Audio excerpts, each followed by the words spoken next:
My parents said, "You're old enough, figure it out," then left me at 13 outside a mall with $5. Years later, they demanded I return for the family image, so I replied, "You forgot me first." When I was 13, I learned what it meant to be truly alone. I didn't know it at the time. At the time. I just stood there in front of the sliding glass doors of the Westfield Mall, holding a crumpled $5 bill in my hand, thinking my parents would come back. I watched people drift past, arms full of shopping bags, laughter echoing from somewhere near the food court. The sun was starting to dip behind the parking lot, casting long shadows that stretched toward me like they were trying to warn me. But I still waited for 2 hours, then 3. I didn't move, didn't cry, didn't even sit down. I just stood there and waited. I'm Nathan. I'm 27 now. But the name still catches in my throat some days. I used to hate it. I used to think it was cursed, like everything that came with it. Nathan the problem child.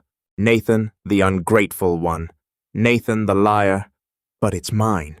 And I've spent the last decade slowly dragging it out of the mud my parents buried it in. That day outside the mall. My dad didn't even look at me when he said it. He was behind the wheel of our beat-up minivan, one hand on the gear shift, the other gripping the steering. Well, like it was the only thing keeping him from launching into space. "You're old enough," he said flatly. "Figure it out." My mom nodded like it was the most reasonable thing in the world. "You've got $5.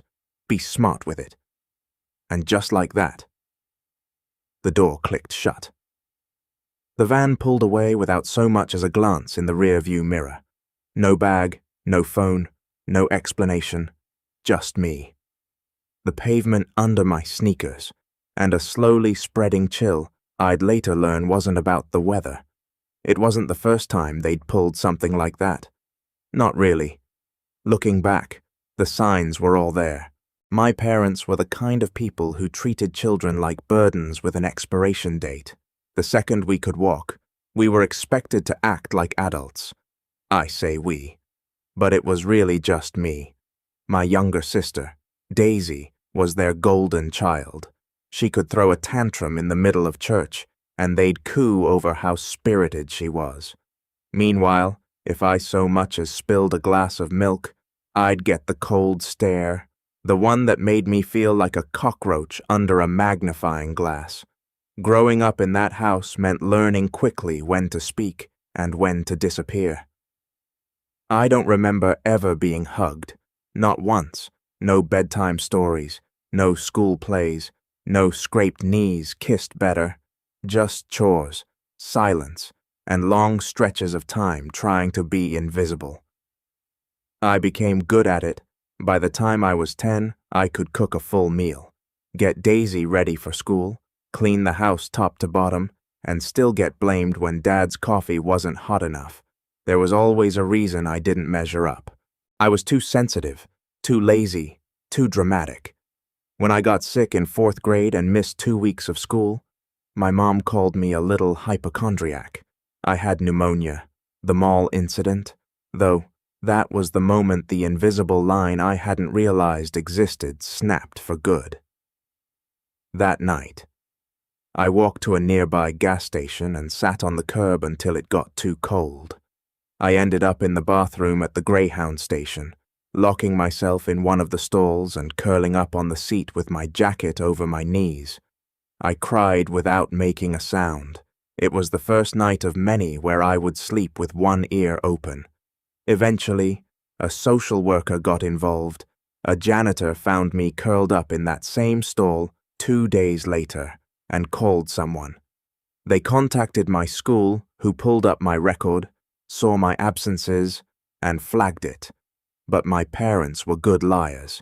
They said I was acting out, said I'd run away because I didn't want to do my homework, said I was manipulative, always trying to get attention, and somehow they convinced the system. After 2 months in a group home, I was returned to them with a stern warning and a counseling mandate that they never followed up on. They were smarter after that, less obvious. The next time they wanted to punish me, they just unplugged the fridge and blamed me when the food spoiled. When I tried to tell someone, they said I was making it up again. By the time I was 16, I had a part-time job under the table cleaning at a local diner. I kept the cash hidden behind a loose tile in my closet. I spent my evenings doing homework with one eye on Daisy, who was now a pre-teen and treated me like the help. She had picked up our parents' habits, pairing their insults, mimicking their disdain like a mirror too young to know what it was reflecting. I left home the day I turned 18. No warning, no note. I packed the essentials, what little I had, and took a bus 3 towns over. I crashed on a co-worker's couch for a few months, worked 2 jobs, and never looked back. I blocked their numbers, changed mine, cut every tie. For 9 years, I didn't hear a single word from them. No calls, no emails, nothing. It was like I'd never existed, and I was fine with that. I made a life. It wasn't glamorous, but it was mine. I worked my way up in a warehouse, got a cheap car, an apartment with peeling paint, and a leaky faucet, and slowly, painfully, I healed. I even started therapy, which cracked open doors I didn't even know were locked. And then about a month ago, everything changed again. It was a Sunday. I remember because I was watching football and arguing with my roommate over wings. There was a knock on the door. No one ever knocks on our door. I opened it and found a small envelope on the ground. No return address. Just my name and handwriting I hadn't seen in nearly a decade. My chest went cold before I even opened it. Inside was a baby shower invitation, soft pastel colors, a cartoon stork, the works. Join us to celebrate the arrival of baby Dawson, it said. My sister's name, Daisy, was in the RSVP line, and then, folded neatly behind it, was a small handwritten note. Nathan, we would really love to see you again. It's time to put the past behind us. Daisy is so excited to become a mother, and it would mean the world to her if you came. Family should stick together. Mom, I read it 3 times.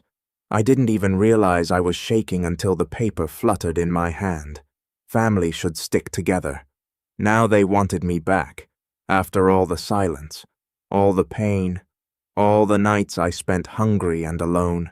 They wanted me back for a party, for Daisy. I didn't respond. I couldn't. But that invitation did something to me. It cracked something open that had been sealed shut for years. I started looking into them quietly. I didn't want contact. Not yet. I wanted context. And what I found, well, let's just say the baby shower wasn't the only surprise they had in store.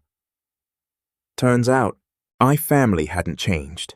If anything, they'd gotten worse. And when I say worse, I mean entitled on a level that made my teenage years look like a warm-up round.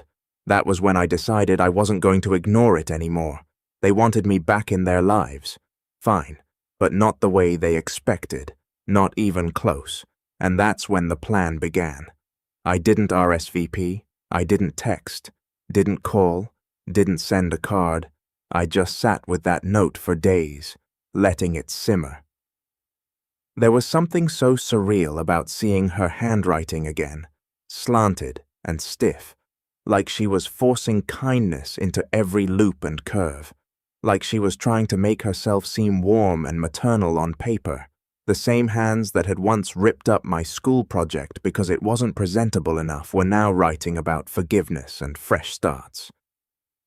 For a while, I thought about throwing it away, shredding it, burning it, but I didn't. I tucked it into the back of my closet behind my stack of paperwork and kept going about my life. Except I couldn't stop thinking about it. It was like someone had opened a window in a room I'd sealed off years ago. And now every draft, every gust of memory kept creeping in. I tried to ignore it. I focused on work. I doubled my hours at the warehouse, picked up a side gig driving for a delivery app, did anything I could to keep my mind off it. But something had shifted. I wasn't just haunted by the past anymore. I was pissed because here's the thing. This wasn't some tearful reunion attempt. This wasn't an apology. It was a guilt trip, a manipulative, sugar-coated command dressed up as sentimentality. It wasn't about me. It was about them, about their image, about Daisy's big moment, and how they wanted to parade their picture-perfect family in front of neighbors and friends, and whoever else they were trying to impress. And I knew exactly how it would go.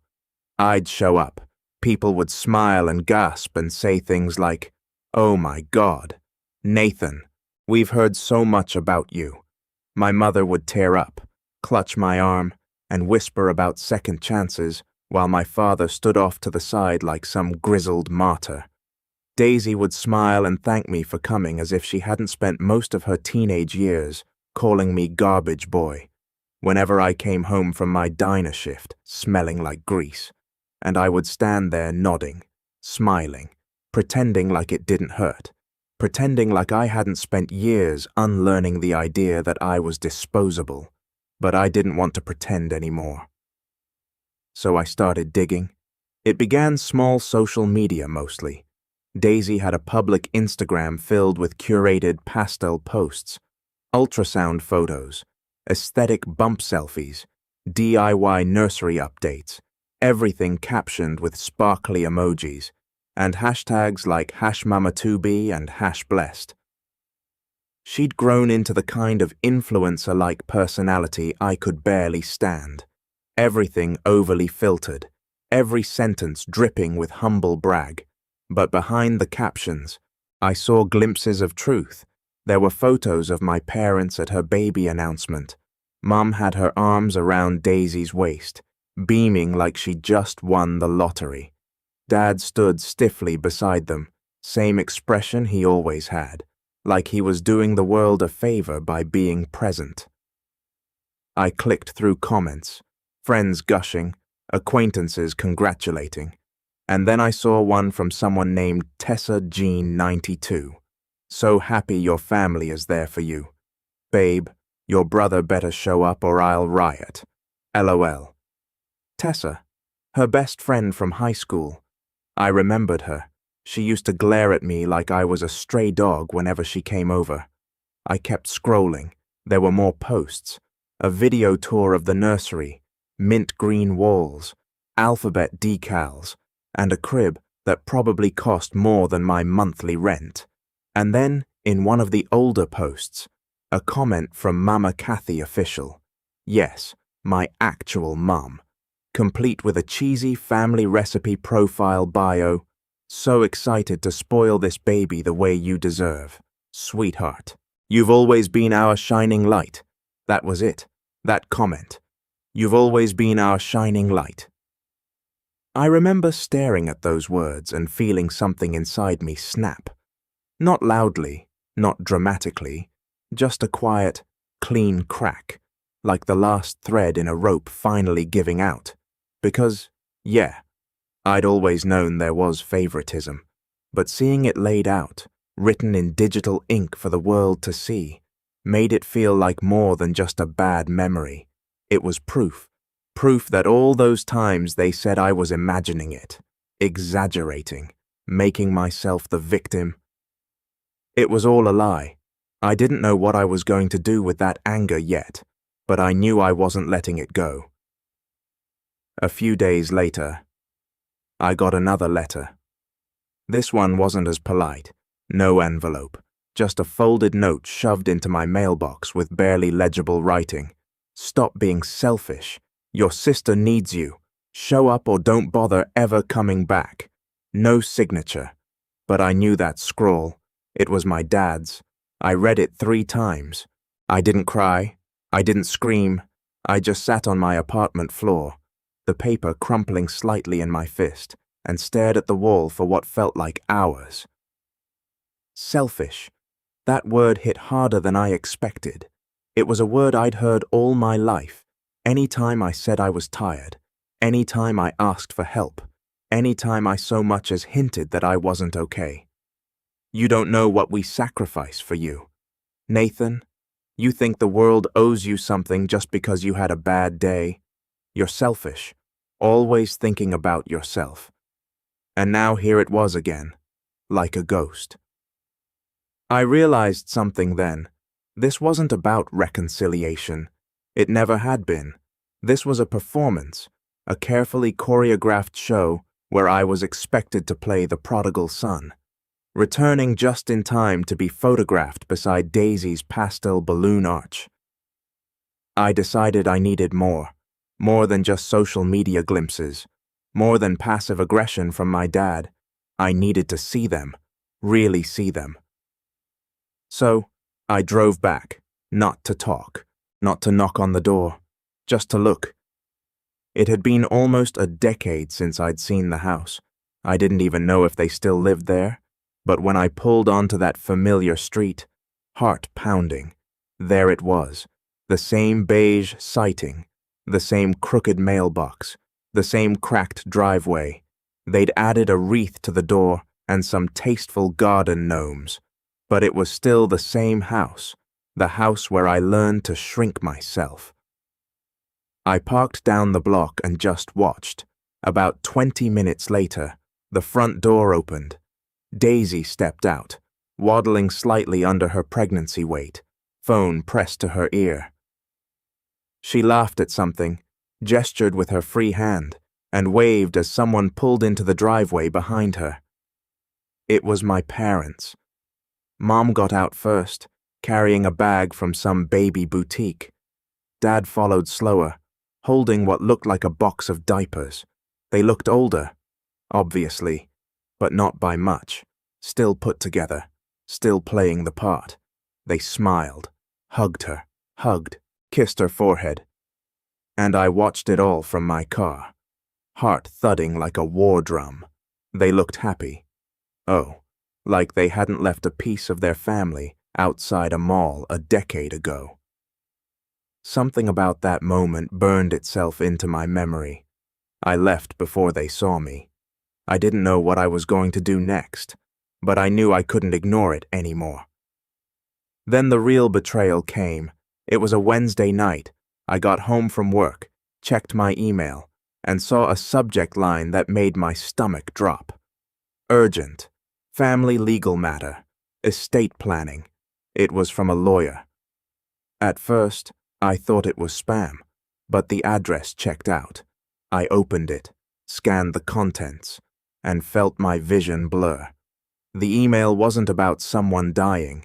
It was about someone preparing to die. My parents had drawn up a new will, and somehow through some bizarre loophole or slip in their planning, I'd been accidentally CC'd on the document. I clicked the PDF. My hands cold. There it was. Legal, stamped, notarized, every asset, every account, every policy left to Daisy, all of it with a short clause at the bottom. Our son Nathaniel has been estranged for many years and has made it clear he wants no relationship with this family. As such, we are leaving all inheritance and property to our daughter Daisy.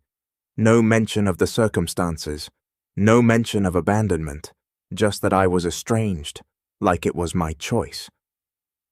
I sat back in my chair and stared at the ceiling. They weren't just trying to erase me emotionally. They were trying to erase me legally. That's when everything truly clicked. This wasn't just about pride or dysfunction or even favoritism. It was about legacy, image, money. They didn't want me back for forgiveness. They wanted me back to avoid questions, to make sure everything looked tidy before they handed over the keys to Daisy's future. I should have felt defeated. Instead, I smiled because for the first time in years, I wasn't sad, I wasn't scared, I wasn't unsure, I was furious, and I was ready. But I knew I had to be smart, strategic. I couldn't just storm into that baby shower and start screaming truths. That's not how people like my parents worked. They wore masks. They lived in the realm of appearances and quiet manipulation. If I wanted to expose them, I'd have to speak their language. And so I began planning, because if they wanted me to play a part in their little show, oh, I play it all right, but not the way they expected. Not even close. Rock bottom doesn't always feel like a crash. Sometimes it's a silence, a quiet understanding that you've been pushed out of the picture, not in anger, but with surgical precision, neatly, efficiently, like trimming a thread that no longer matches the fabric. That's what that will felt like. Not rage, not revenge, just removal. I didn't sleep the night I got that email. I lay on my back, staring at the ceiling in my one-bedroom apartment, listening to the hum of the refrigerator in the other room.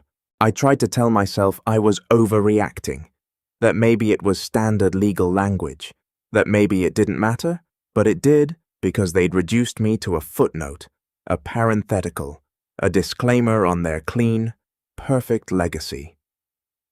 For a week, I went numb. I worked. I came home. I ate the same takeout I always did, let the dishes pile up, and ignored my therapist's texts. I told myself I was fine, but I wasn't. I was unraveling. One night, I found myself standing in front of the bathroom mirror, toothbrush in hand, just staring at my reflection like I didn't recognize it, and I realized something. I had no photos, not a single one, nothing from childhood, no baby pictures, no awkward school portraits, no evidence that I even existed before age 18. I had scrubbed so hard to remove them from my life that I'd erased entire chapters of my own identity. And for what? To forget?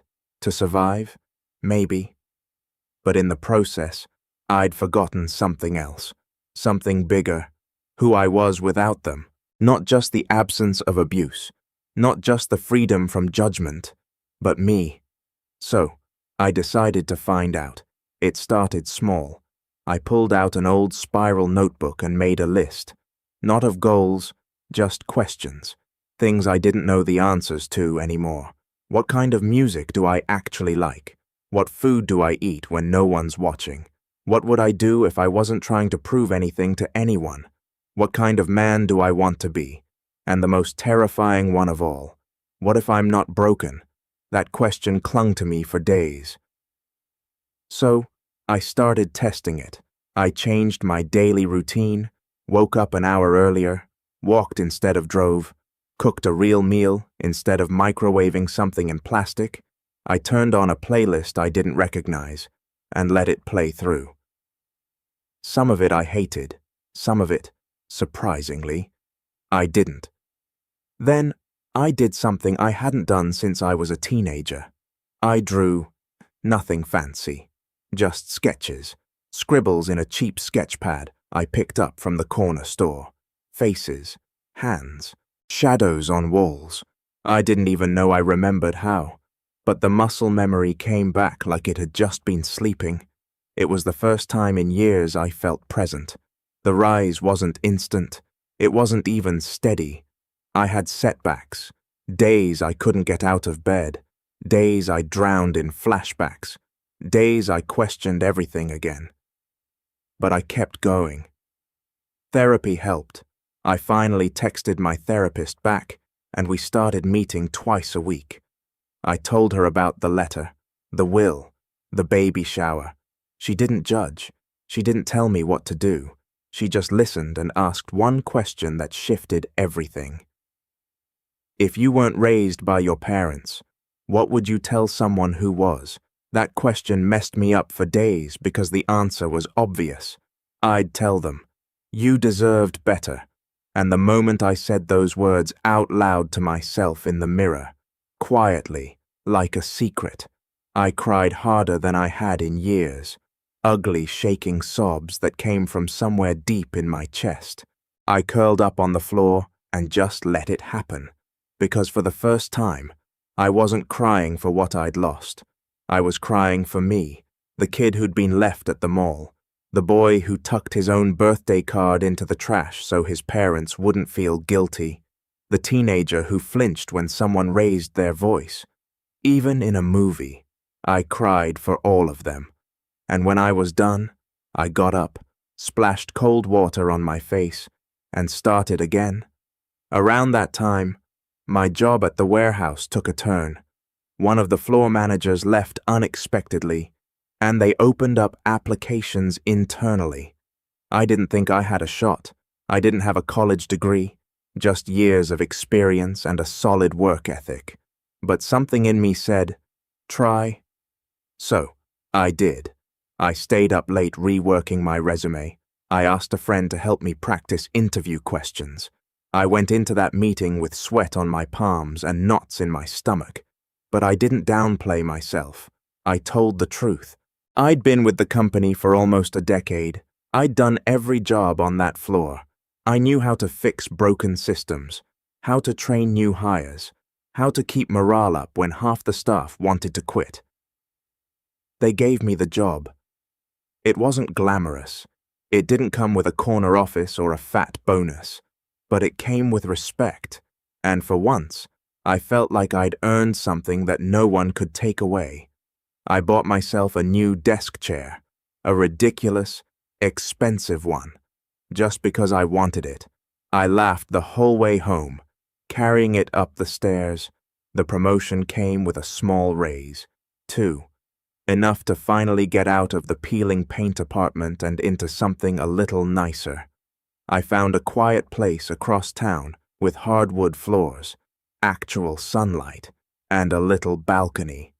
On moving day, I sat on a lawn chair out there, drank a cheap beer, and watched the sunset. It was the first time in years I felt peace. Not excitement, not happiness, just calm. That's when the email started. First one was from Daisy. Short, too cheerful. Hey, stranger. Smiley face. Just wanted to say we really missed you at the shower. Mum was disappointed, but I'm still hoping you'll come visit soon. I'd love for you to meet the baby once he's here. I didn't respond. A week later, another one came, this time from my mum. Nathan, I don't know what's going on with you, but this behavior is very hurtful. Daisy is due soon, and this is not the time to hold grudges. We've all been through a lot. It's time to grow up. No apology, no acknowledgement, just a demand.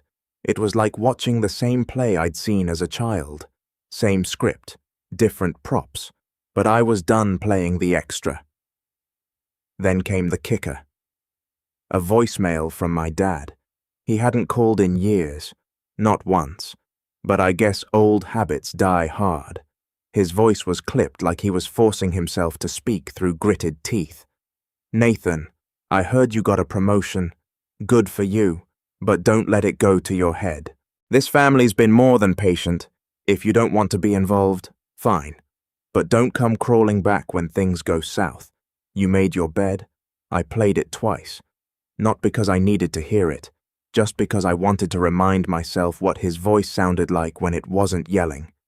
He still didn't get it. None of them did.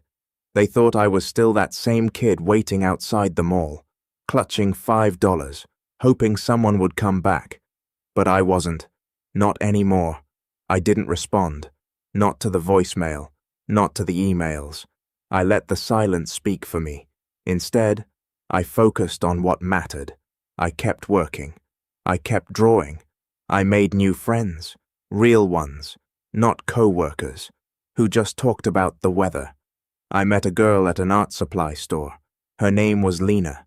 She had paint on her fingers and tattoos of stars on her wrists, and she asked if I was an artist. I laughed and said no. She said I looked like one. We got coffee, then lunch, then dinner. She didn't ask about my past. She just asked what I'd like to draw. No one had ever asked me that before. We weren't serious, not yet, but it felt real, like maybe something good could grow from all this. By the time Daisy's due date rolled around, I was fully expecting the pressure to ramp up. More letters, more guilt, but instead, Everything went quiet until the final letter arrived. Not an email, not a voicemail, a real letter, cream-colored paper, expensive envelope, my name written in fountain pen. And when I opened it, my heart actually stopped. It wasn't from my parents. It was from Daisy. And what she wrote changed everything because it wasn't just an invitation. It was a request, a desperate one. And the secret she told me inside that letter, it shattered every assumption I'd ever had about my family. And it made me realize the real story hadn't even started yet. The letter from Daisy sat in my hands for nearly 20 minutes before I opened it. I knew it wasn't another guilt trip. It wasn't even on the same stationery my mother used. No scented perfume, no ivory cardstock, just a plain white envelope with my name written in lowercase letters. Soft, uncertain pen strokes, like she wasn't sure if she had the right to even address me. Inside there were 2 sheets of paper. The first was a note, rambling, emotional, raw in a way I hadn't seen from her since we were kids. The second was a photo folded in half and paper-clipped to a small post. It with just one word scribbled in Daisy's handwriting. Proof. The note wasn't long, but it was enough to shift everything. Nathan, I know I'm the last person you want to hear from, and I know I don't deserve your time, but I need you to read this, and I need you to believe me. I wasn't allowed to tell you before. They made sure of that. But now I'm scared. Not for me, for my son. I'm not asking you to forgive anyone. I'm not even asking you to come back. I just want you to understand what happened. Mum and Dad, they lied to you about everything. About the night at the mall, about the group home, about why they stopped contacting you. It wasn't because you were the problem. It was because they wanted you gone. You were always too smart, too aware. You started asking questions. You noticed things, and that scared them. I'm sorry I didn't stand up for you. I was just a kid, and I wanted to keep being the golden child. I didn't realize until I got older how badly they'd poisoned everything. They're not who they pretend to be. They're not safe. And now that I'm pregnant, I see it. I see what they're already doing. I can't protect my son from them on my own. Please. Nathan, I need your help. Daisy. I must have read it 10 times before I could breathe again. Then I unfolded the photo. It was blurry, a little grainy, looked like it had been taken quickly. But I recognized what I was seeing. It was my parents' living room. Daisy must have snuck the photo with her phone, and in it, sitting on the coffee table, were 2 open folders, documents, forms, and a spreadsheet displayed on an iPad screen, a spreadsheet with my name on it. I squinted at the photo and could just make out the header of the document, Estrangement Strategy and PR Planning. Nathaniel C. My blood went cold. PR Planning. They hadn't just cut me out. They planned for it, documented it, spreadsheet it, and there in the corner of the photo was my mother laughing. Everything snapped into focus. They didn't just want to erase me, they wanted to control the story of me. I sat there back pressed against the kitchen cabinets, the letter in one hand and the photo in the other, and realized Daisy wasn't just reaching out. She was giving me a weapon. She was handing me the first domino. The rest, that would be up to me. I didn't act right away. I was careful. I spent the next few weeks building a plan quietly, strategically. Revenge wasn't just about getting even. It was about clarity, control, making sure the truth hit exactly where it would hurt the most. The first step. Information. I needed to know exactly what my parents were hiding.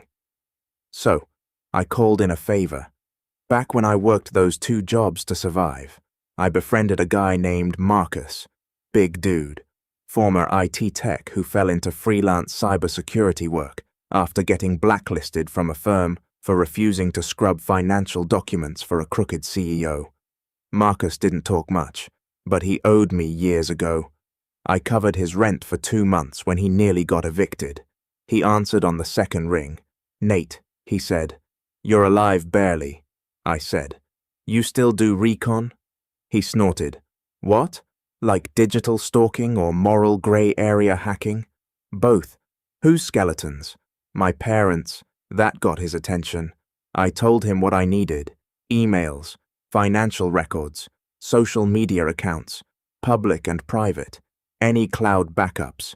I gave him names, dates, even the photo from Daisy to prove where to look. Marcus didn't ask questions, just said, "Give me 2 weeks," and hung up. While I waited, I started working Daisy from the other side, not manipulating, collaborating. I sent her a text, short and simple. "Got your letter? I believe you. You in or out?" She replied in under 5 minutes. In what followed was a series of encrypted messages, secret phone calls, and shared Google Docs under fake names. We built a digital war room, collected timelines, documented lies, mapped out every manipulation we could remember. Daisy even snuck a few more photos from the house. One of them showed a document labeled Trust Access Strategy 2030.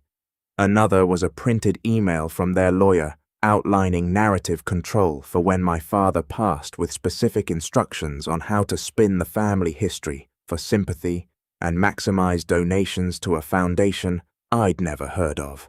They weren't just cutting me out, they were monetizing my absence.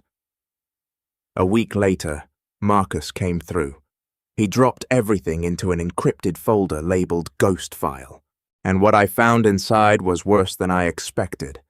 Bank statements that proved my parents had access to trust fund in my name, one I didn't even know existed. Apparently, my grandmother had set up accounts for both Daisy and me when we were born, but mine had been liquidated slowly over several years, with educational expenses listed as the reason I never went to college, never got a cent. Then there were the emails, hundreds of them, between my parents and their lawyer, between them and church board members, between them and a handful of Daisy's influencer friends. They painted a very clear picture. I was the arranged black sheep, the rebellious addict, the one who abandoned the family after years of outbursts. One email from my mother to a church deacon even claimed I'd stolen money from them and disappeared. Another referred to me as a cautionary tale. They planned to share at a youth parenting retreat. They were branding me. I closed my laptop and stared at the ceiling. I didn't feel sad. I felt ready. They'd written their story. It was time I wrote mine. Daisy and I got to work. The baby wasn't due for another month. That gave us just enough time to set the trap. She helped me draft a message, something simple, heartfelt, believable, an olive branch. We sent it to our parents through her email from her account. Said I wanted to make amends. Said, I've been going through therapy. Said, I realized I overreacted and wanted to talk, really talk, before the baby came. They bought it instantly. Within 24 hours, I got a welcome back email from Mom filled with emojis and false warmth, and a shorter, colder text from Dad that just said, about time. We set the meeting for dinner, neutral location, public, Daisy's idea. She reserved a private room at a mid-tier Italian restaurant downtown, one they used to love because it made them feel cultured.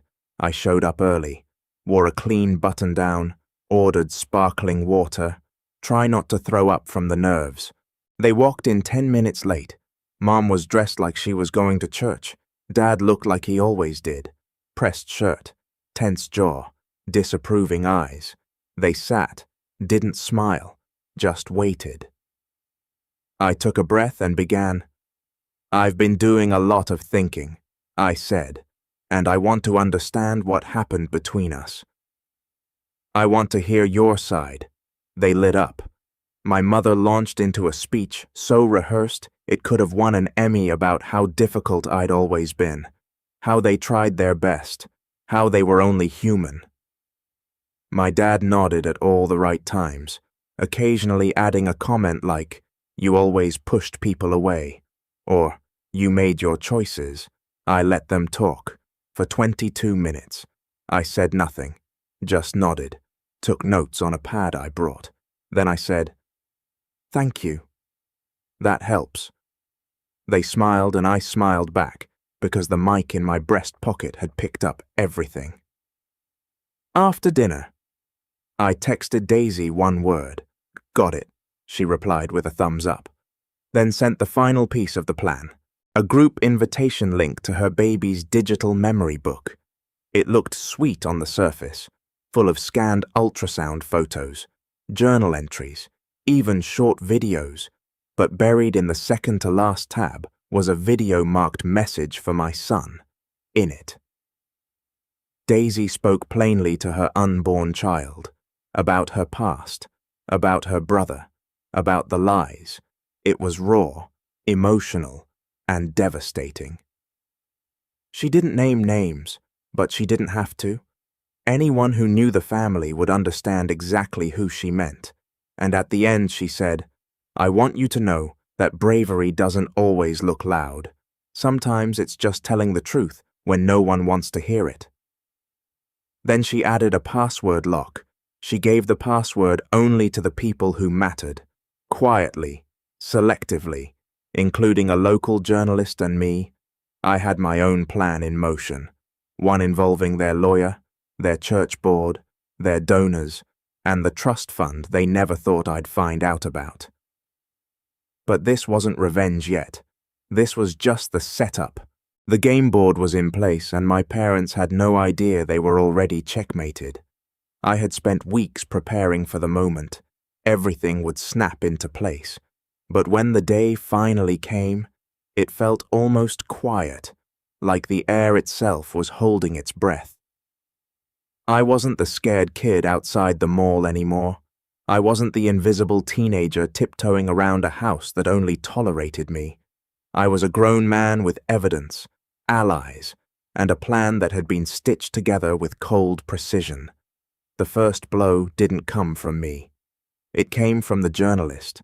Daisy had given early access to the digital memory book to a handful of trusted people, former teachers, a couple of her childhood friends, and one local reporter who ran long-form community features about family dynamics, generational trauma, and occasionally corruption. She didn't tell him anything outright. She just gave him the password and let him watch the video. He reached out to her the next day, then he reached out to me. I invited him to my apartment. He was younger than I expected, maybe late 20s, quiet but observant. He didn't interrupt once as I laid everything out: the abandonment, the group home, the will, the hidden trust fund, the spreadsheets mapping out my estrangement narrative. When I finished, he leaned back, stunned. "Nathan," he said softly, "these aren't mistakes. This is calculated. Exactly." He asked if I wanted to stay anonymous. I didn't hesitate. No, because the people who hid me didn't deserve the power of my silence anymore. He asked if I wanted revenge. No, I said I want the truth, but the truth has a funny way of burning things down anyway. We spent 3 hours gathering the timeline. He photographed the documents, took screenshots, added the audio recording from the restaurant, the one where my parents admitted everything without realizing they'd walked right into my narrative trap. He asked permission to publish. I gave it. We agreed on a release date, 3 days later. The article went live. It was titled "The Son They Tried to Erase." It was long, painfully detailed, and beautifully written. He didn't embellish, he didn't dramatize. He just told the story exactly as it happened. My name, Daisy's letter, the photo evidence, the will, the spreadsheet, the trust fund theft, the emotional manipulation, the forced arrangement. He kept the most sensitive financial details anonymous at my request, but the core truth was unmistakable, and people noticed fast. Within hours, the comments were flooded. Parents, survivors of family estrangement, people who had been scapegoated by narcissistic relatives, all sharing their stories, all shocked by the methodical cruelty in the documents. The article was shared thousands of times within a day. A local radio host discussed it on air. Then a regional news station picked it up. Soon it spread beyond the state, beyond the region, into national threads on social media. My parents' church board saw it. Their neighbors saw it. Their lawyers saw it. And my parents, well, they saw it too. They called me a dozen times. I let every call go to voicemail. The messages came quickly, first confusion, then fear, then anger. My mother's voice cracked with panic. Not for me, never for me, but for her reputation. She kept saying, "This isn't fair, and you should have talked to us and we could have settled this privately," like the truth belonged to her. My father's messages were quieter, colder. "You've embarrassed us. You've ruined your sister's life. You don't understand what you've done." But he was wrong. I understood perfectly. And I wasn't done because the article had pushed the first domino. But the next ones were already lined up. The trust fund investigation began within a week. Marcus, the cybersecurity friend, had helped me gather everything we needed. Bank documents showing withdrawals from the account meant for my education. Signatures that didn't match mine. Emails from their lawyer strategizing how to justify draining my portion while preserving Daisy's. When I filed the report with the state's Financial Crimes Division, the officer reading it actually paused and said, "This is a lot." "Yes," I said. "Yes, it is." He took it seriously, more seriously than I expected. Maybe because the article was circulating. Maybe because the evidence was airtight. Maybe because people care more about stolen money than stolen childhoods. But for once, the system leaned in my direction. Within 10 days, my parents received official notice that they were under review. It wasn't an arrest. It wasn't charges. But it was a beginning. And that was enough. Meanwhile, Daisy was unraveling things from the inside. She moved out, not dramatically, not with screaming or ultimatums.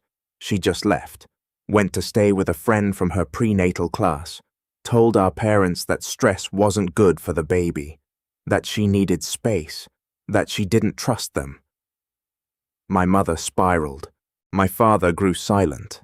They didn't know that Daisy and I were meeting for lunch twice a week now, sitting in parks, talking about everything we never talked about growing up.